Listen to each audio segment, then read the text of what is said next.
I was 4 years old the first time I remember being spanked. We were sitting down for dinner, and my dad was undoubtedly serving something that us kids did not like. I grew up in the age of you eat what's on your plate or you don't eat. I remember there were green beans on my plate, a vegetable I was not fond of. I was, of course, expected to eat these green beans, as we did not waste food in our house. You were to eat what you were served, eat all of it, and not complain. Well, this particular time, I protested eating the green beans and decided to feed them to the dog on the floor.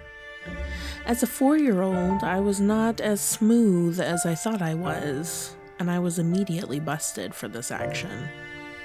I was then taken into the laundry room and belted so bad that I threw up, in which I also got in trouble for, thus starting my childhood hate for vegetables. I have no problem with them now, but at 4, they were pretty gross. 4 is also the age I was first switched at. If you don't know what a switching is, I envy you. To be switched is to pick off a long, thinnish stick from a tree, usually a limber one that has some bend to it so it won't break when someone busts your ass with it. This was pretty acceptable discipline back in my day. I knew quite a few kids that got switched. I mean, even knowing one other child that was switched seems to be pretty extreme, as switching is barbaric in my opinion.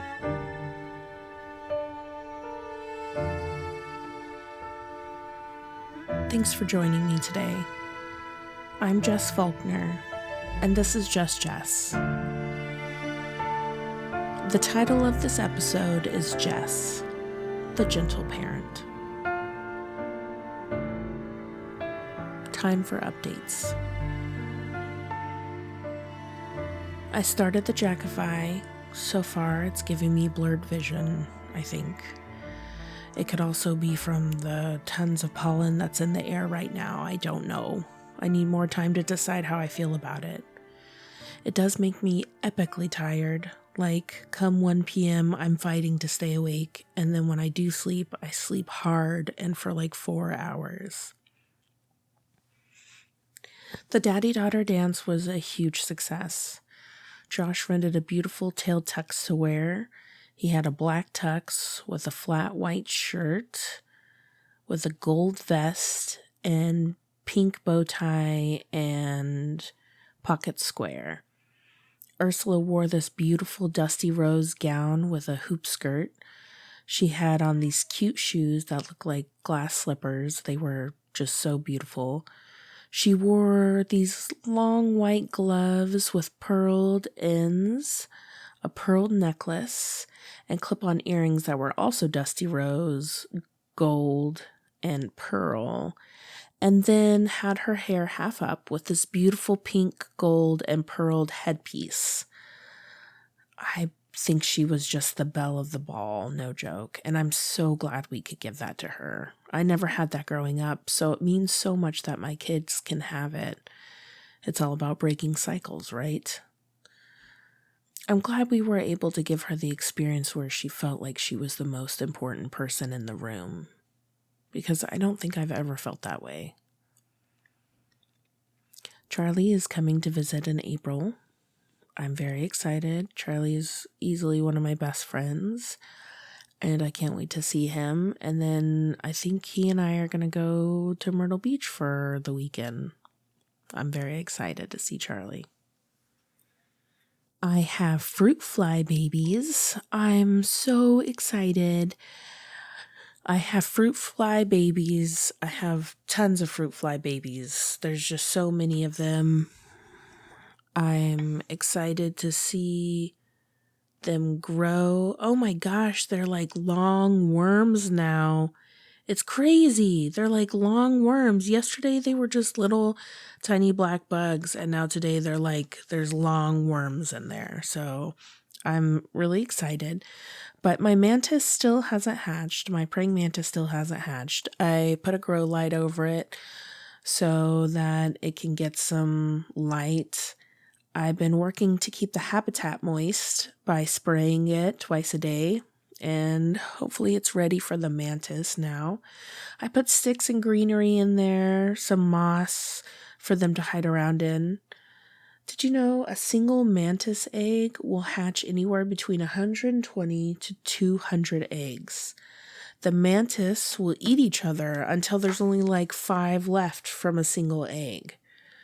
I have 3 eggs now. 2 are dormant for 8 weeks, and the one I'm working on will hatch soon.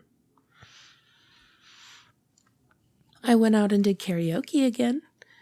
I went out with Pandora, the same Pandora that I interviewed a while back, and I made some new friends, Chris and Courtney. Courtney, I basically saw this woman by herself and was like, hey, you're here by yourself. I'm here by myself. Let's be by ourselves together. And she was like, okay. She was a school teacher, a music teacher. And when she sang, it was just so amazing. She just sounded so great. And then I met this man named Chris. I met him outside SOB, and we were just talking about what happens when you die and our thoughts on the afterlife. And it was a really cool conversation. Karaoke, when I did karaoke, I did Shoop again, and now I'm feeling very confident in my karaoke skills. I might do a different song, like When We Were Young by Adele, or something by Sam Smith, like Stay With Me, or something by Sam Smith. I really love Sam Smith. He's an amazing artist. I think it's he. I don't know if his pronouns are they, them. If they are an amazing artist. I got to reconnect with my old friend Paul, who was my childhood boyfriend when I was just a baby, basically. We started dating when I was in 2nd grade, and we dated on and off for many years. But he knew Stephen Cobble, the person I did my last podcast on, and I told Paul I did a podcast on Stephen, and he was like, that should be interesting. Okay, everybody, I got tattoos on my face. I got 14 tattoos on my face, actually. I got 7 little hearts on each side of my cheekbones, so they look like freckles. If you don't know what I look like, I am covered in tattoos and piercings, so this isn't a new look for me.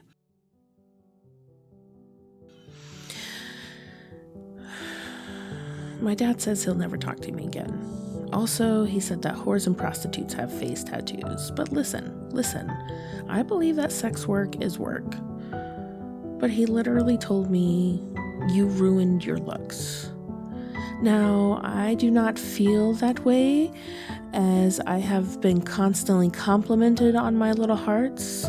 I do love them. I think they're very cute, and tattoos just really give me confidence. They make me feel better in my own skin. The thing is, my dad, in his aid to convince me not to get a tattoo, told me, you know, I have always thought you were beautiful. And I was just shocked by that. I can't remember a single time my dad has called me beautiful. I am not here to dad bash at all. I love my dad. I love my dad a lot. I've watched him morph from this drunken asshole to a dad that I want in my life. I know now that if I called him and needed him, he'd be there for me. At least that's what I think. I really think that. I could be totally wrong, but in my heart, that's what I believe. When I was younger, he wasn't the greatest guy, especially to a girl. He wasn't what I would have called a girl dad. I don't fault him for it, as some dudes just aren't girl dads. I know a few of them. I know a few dads that only have sons, and I'm like, good for you. A daughter would not work for you. And then I know some dads with little girls, and I'm just like, these poor little girls, you know, they've got this dude for a dad. I am very thankful that my husband is an amazing girl dad. He gets down on the floor and plays Barbies with our kids, and it's the most beautiful thing. He lets the girls paint his nails. He lets the girls put makeup on him. He doesn't care. He just wants to be a part of their life and doesn't care how that happens. I remember one time my dad got so mad at me for something I did when I was 11. He made me stand in front of a mirror for 2 hours and look at myself. He said he was ashamed and disgusted by me, and that he wanted me to see what he saw in the mirror. He wanted me to pick apart myself for 2 hours and be honest with what I saw. So of course, at 11, an overweight girl who has never been made to feel beautiful, I picked myself apart brutally, and the experience really fucked me up. Truly. I can still see myself in that mirror perfectly. I can see the mirror, what was in the mirror, the reflection. I know what I was wearing. I know what my hair looked like, and I can see every detail of my face. And I was just so disgusted with what I saw. I don't wish that on any little kid who is still trying to decide if they like themselves or not. It's brutal. So for him to say that he always thought I was beautiful was kind of surprising. I told him about that time in the mirror and what it did to me. He hasn't said anything about it.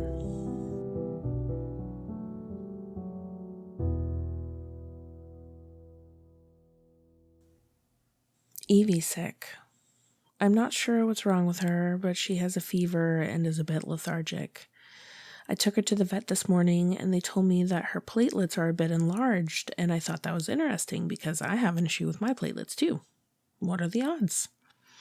So we collected a urine sample and took it in, and we're going to figure out what's wrong with her. And the doctor called me and said it's not a UTI, but they aren't sure what's the matter. But her pH is really high, and that's indicative of an infection. So she's going to be on antibiotics twice a day for 2 weeks. I have not bought any new plants since... No, wait. I did buy that cactus from Walmart for the bathroom. Damn it. I was so close to... I'm propagating some plants, and I should have some new propagation pots. They are so cute. They are tiny little colorful mushrooms, and I can't wait to display them on my desk. They're going to be adorable. And right now, I have a monstera on my desk that is just spiraling. All the leaves are just spiraling through the hole, so I'm having to pull the leaves out of the holes so they don't go through all of the holes in the leaves. They don't spiral through the holes in the leaves.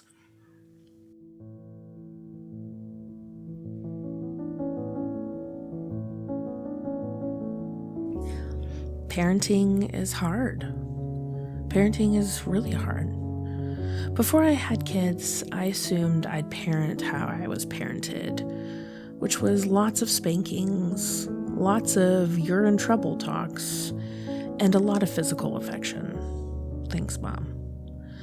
I assumed I'd be super stern like my dad was, but very loving like my mom was. Josh and I talked all about this too, and I always assumed that parenting was easy and that my parents just did it so wrong. I'd see kids in Walmart having meltdowns, and I'd think, gosh, this is so easy.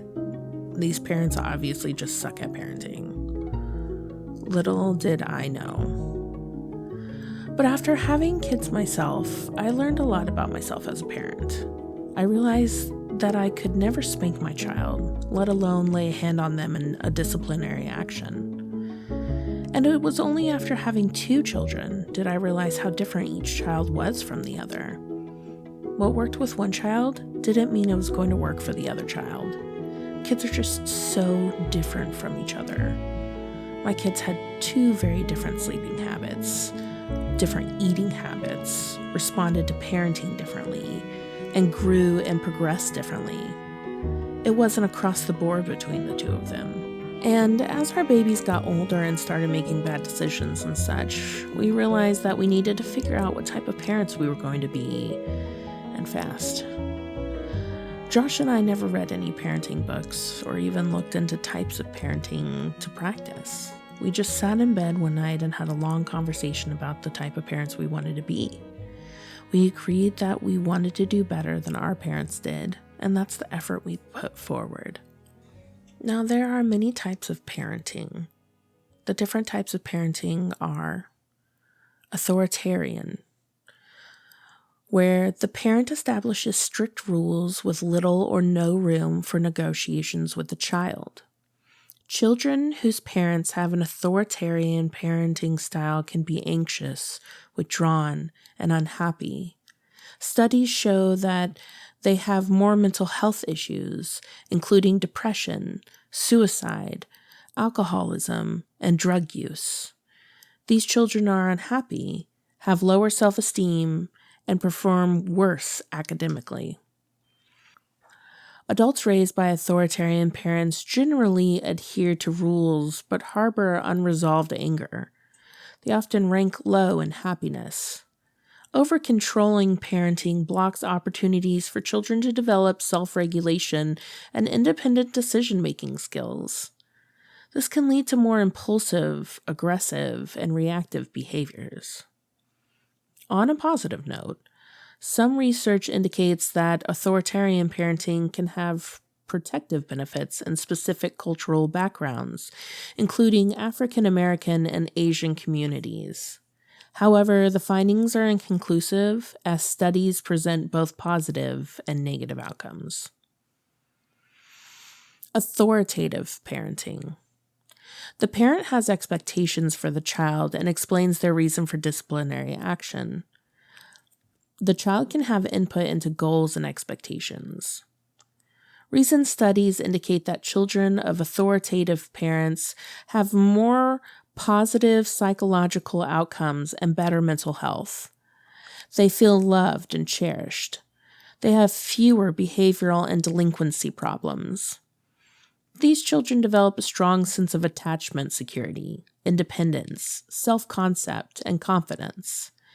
This foundation contributes to their overall happiness and higher self-esteem. Academically, they outperform their peers, further complemented by their enhanced self-reliance and well-developed social skills. These attributes are also linked to better physical health, creating a comprehensive profile of well-being and success. Permissive parents. The parent imposes limited rules on the child and acts more like a friend than a parent. The parent allows the child to figure things out for themselves and rarely uses discipline. Kids brought up under permissive parenting display a sense of entitlement. Academic entitlement can contribute to mental health issues such as depression and anxiety.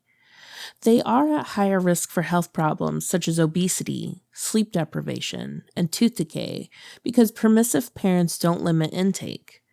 They are also prone to disregarding rules and showing antisocial behavior problems. On the positive side, research does indicate that children of indulgent parenting tend to exercise more, which is linked to better overall health. Gentle parenting. The parent gives the child choices instead of orders.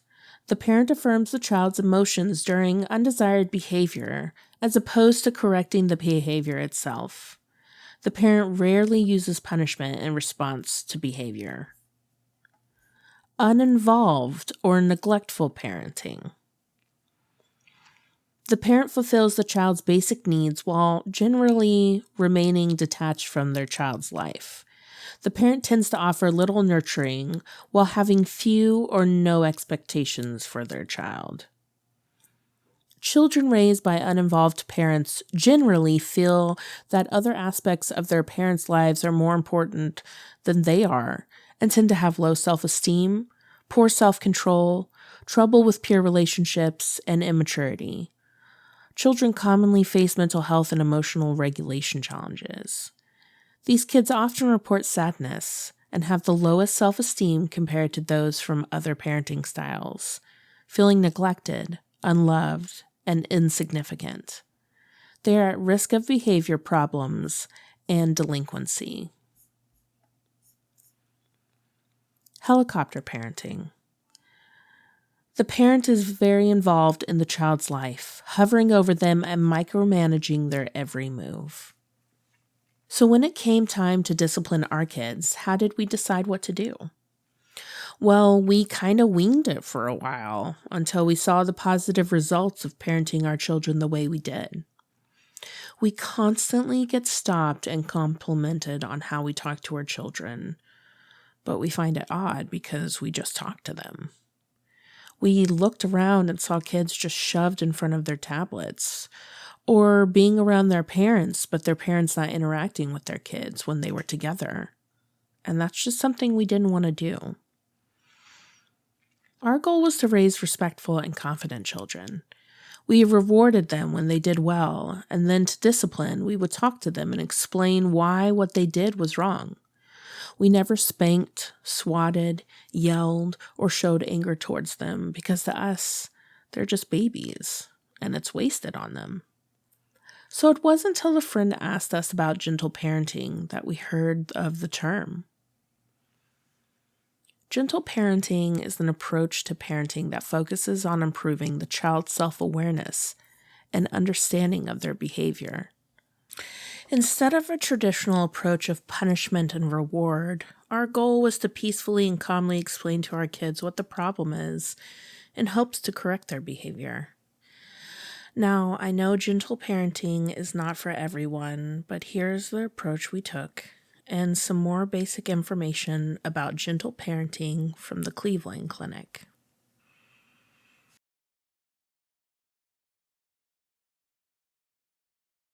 The goal of gentle parenting is to raise confident, independent, and happy children through empathy, respect, and understanding, and setting healthy boundaries. This parenting style focuses largely on age-appropriate development. Traditional parenting styles focus on punishment and reward. When your child does something good or shows good behavior, you reward them with fun activities, treats, and positive feedback. If your child does something bad, though, they might get put in timeout, for example, or you might spank them, which is a decision doctors say you shouldn't do. Instead of focusing on punishment and reward, gentle parenting focuses on improving a child's self-awareness and understanding of their own behavior.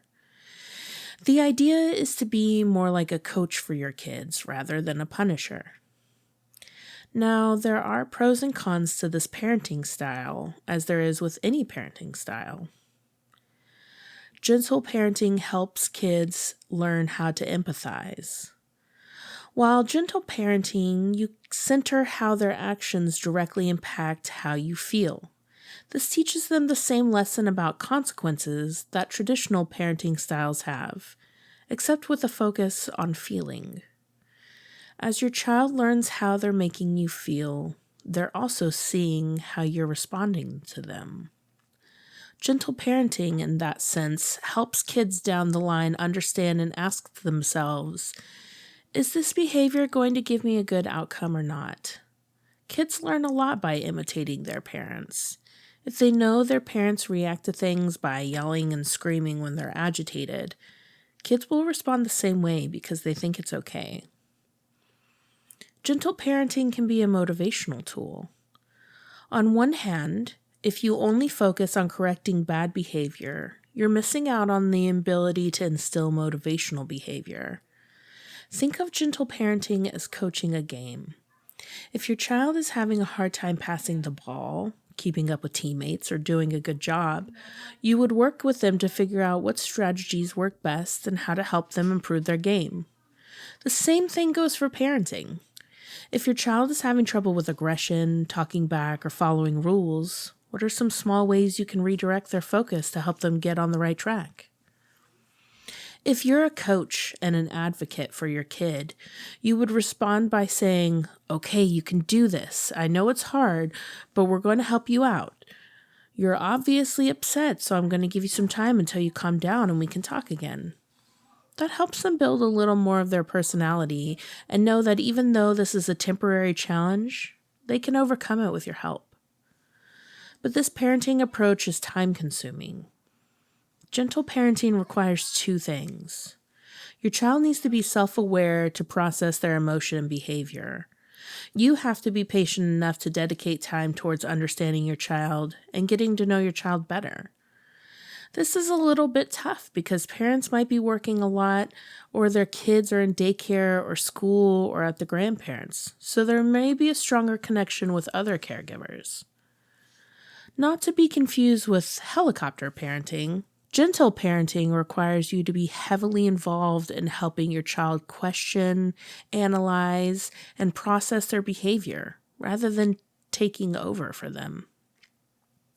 Finding the time to instill good behavior from a young age becomes more and more beneficial the more you follow this parenting strategy through the years. But if you start with this approach later in life or struggle to find time throughout the day to instill these lessons, it can be more difficult to achieve.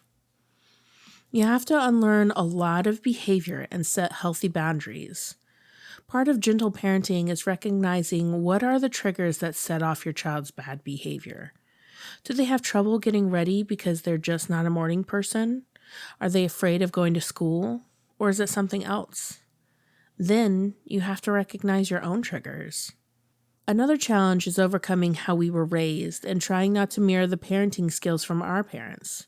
You have to step back and say, okay, as a kid, that reaction my parents had only caused fear, or I don't think my parents' actions helped me down the line, so let's try a different approach.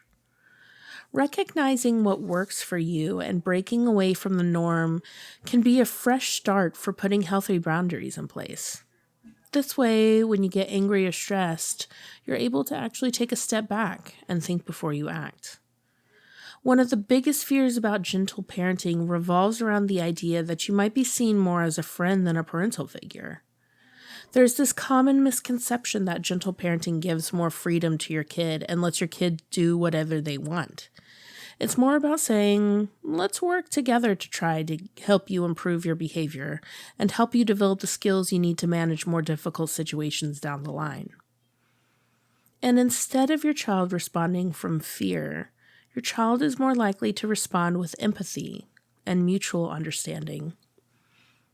Listen, it's not always easy to keep my cool when my kids are being, kids. In the end, though, that's what they need from me. They deserve it. Once you've decided on gentle parenting, you need to make it known to anyone else who interacts with your child. We've talked to my mom about how we parent now that she's around our little ones, and it's an adjustment for sure, but she's doing a great job. We've also told her teacher of our parenting approach, so she knows just generally how we talk and respond to our child and what Earth expects from an authoritative figure. You have to remain positive while practicing gentle parenting because it can be very hard. There are times when I want to scream and pull my hair out.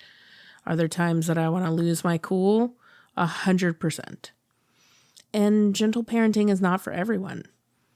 It may not be for every child. I'd say check with your pediatrician to see if they advise you to try gentle parenting. Time for some statistics and facts on parenting. 73% of millennial parents believe their parenting style is better than past generations. 3 in 4 millennial parents practice gentle parenting. Nearly half, 46%, of millennial parents feel burned out. 85% believe social media creates unrealistic parenting expectations, and 1 in 4 don't double-check parenting advice from social media.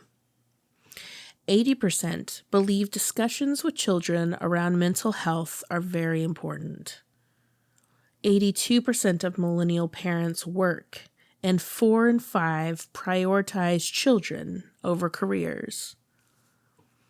Whatever parenting style you choose, just please remember that these are children and not adults. They need us to be there for them and take care of them. They need us to show that we can be calm in times where we could easily lose our cool. Children are like sponges. They learn so much from us. So we should always try to give them a positive example. Of course, our parenting styles do impact the development of our children in 7 ways, to be precise: emotional, cognitive, social, moral, cultural, physical, and mental. Emotional development.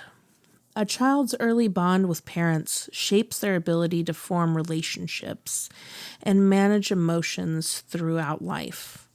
Secure attachment from a responsive parenting style provides a foundation for emotional regulation and resilience. Cognitive development. Providing a stimulating environment with educational toys, books, and activities, and getting involved in a child's education can positively impact academic performance. Social development. Children often mimic parents' social interactions, such as relationship formation, cooperation, conflict resolution, and empathy. Moral and behavior development. Parents are the primary source of moral and ethical guidance, shaping a child's sense of right and wrong. Parenting and disciplining styles also affect the child's moral development.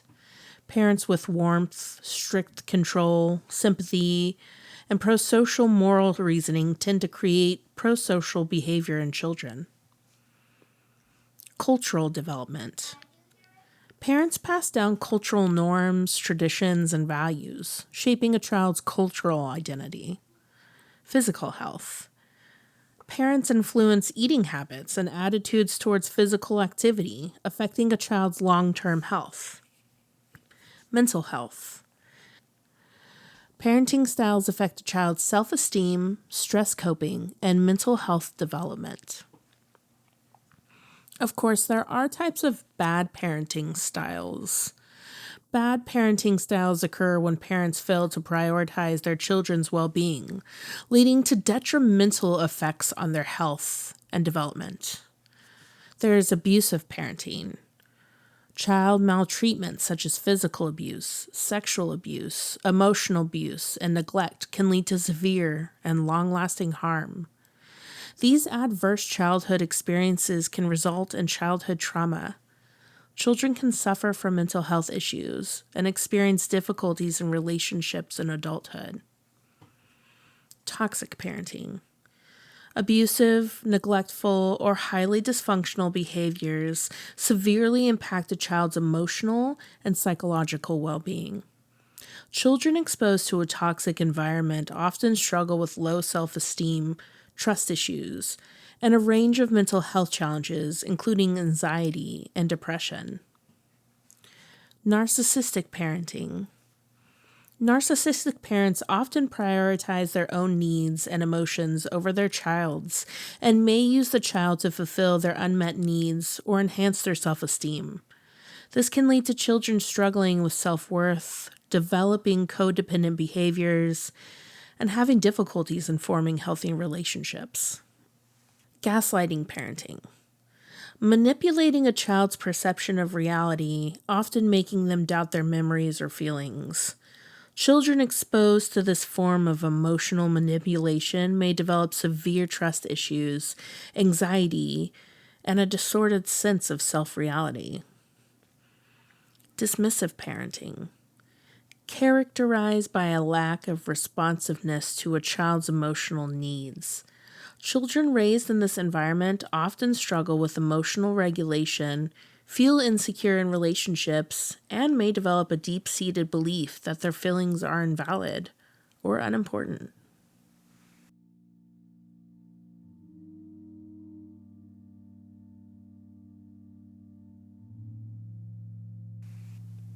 So what will the next week bring me?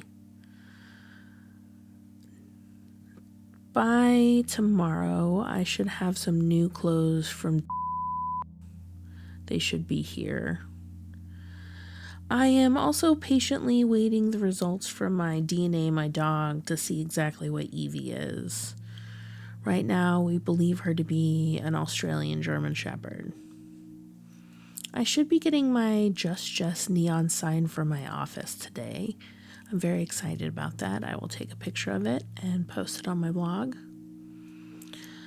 Maybe my gauges from Ukraine will arrive. We shall see. They are currently in transit, so let's see when they get here.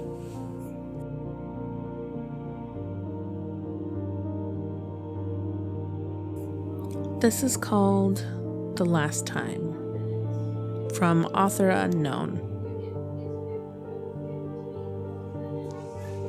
From the moment you hold your baby in your arms, you will never be the same. You might long for the person you were before, when you had the freedom and time, and nothing in particular to worry about. You will know tiredness like you never knew it before, and days will run into days that are exactly the same, full of feedings and burping, nappy changes and crying, whining and fighting, naps or a lack of naps. It might seem like a never-ending cycle, but don't forget, there is a last time for everything. There will come a time when you will feed your baby for the very last time. They will fall asleep on you after a long day, and it will be the last time you ever hold your sleeping child. One day you will carry them on your hip, then set them down, and never pick them up that way again. You will scrub their hair in the bath one night, and from that day on, they will want to bathe alone. They will hold your hand across the road, then never reach for it again. They will creep into your room at midnight for cuddles, and it will be the last night you ever wake to this. One afternoon you will sing the wheels on the bus and do all the actions, then never sing them that song again. They will kiss you goodbye at the school gate. The next day they will ask to walk to the gate alone. You will read a final bedtime story and wipe your last dirty face. They will run to you with arms raised for the very last time. The thing is, you won't even know it's the last time until there are no more times. And even then, it will take you a while to realize. So while you are living in these times, remember there are only so many of them. And when they are gone, you will yearn for just one more of them. For one last time. Well, that's it for me today. Thank you for joining me for my podcast about gentle parenting. I hope to see you next time, next Wednesday, for my next episode. I'll be having a few guests on the show coming up. Don't miss it. Take care of yourself. Take care of each other. I love you.